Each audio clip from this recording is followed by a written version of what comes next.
شادی شدہ ہیں آپ؟ جی جی اچھا، کتنے بچے ہیں آپ کے؟ 13 بچے ہیں 13 بچے؟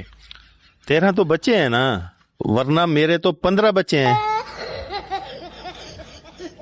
13 بچے ہیں 15 بچے ہیں، کیا مطلب؟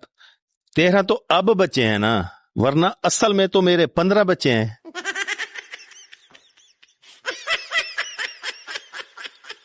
یار کیا مطلب؟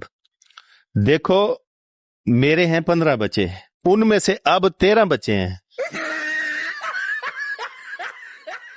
یار مجھے نہیں سمجھ آ رہی آپ کی بات۔ سمجھو نا، میرے ہیں 15 بچے، ان میں سے 2 بچے غیر ملک چلے گئے، اور جو بچے ہیں ان کو ملا کے میرے کتنے بچے بچے؟ 13 بچے؟ نہیں، جو بچے ہیں نا وہ بھی میرے بچے ہیں، اور جو غیر ملک چلے گئے وہ بھی میرے بچے ہیں، تو اس طرح میرے 15 بچے ہیں۔ تو اب میں سمجھوں کہ 15 بچے ہیں؟ نہیں، 13 بچے ہیں۔ اب پھر 13 بچے ہیں؟ 13 تو بچے ہیں نا، ورنہ بچے تو میرے 15 ہیں۔